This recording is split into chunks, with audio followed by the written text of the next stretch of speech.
Maraming salamat, Nicole.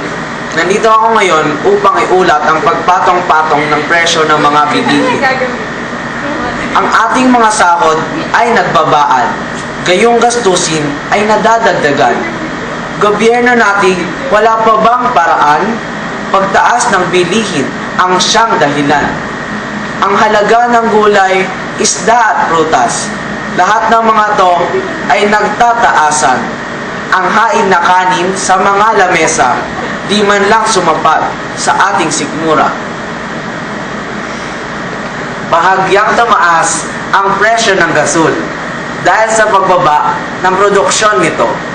Kung dati ito'y 50 pesos lamang, ngayon ang presyo'y 25 ang lamang. Ang kuryente naman ay nagtaas na rin sa bawat oras na ito'y gagamitin. At iyon, kabilang na rin sa gastusin. Sana naman ito'y humupa na rin.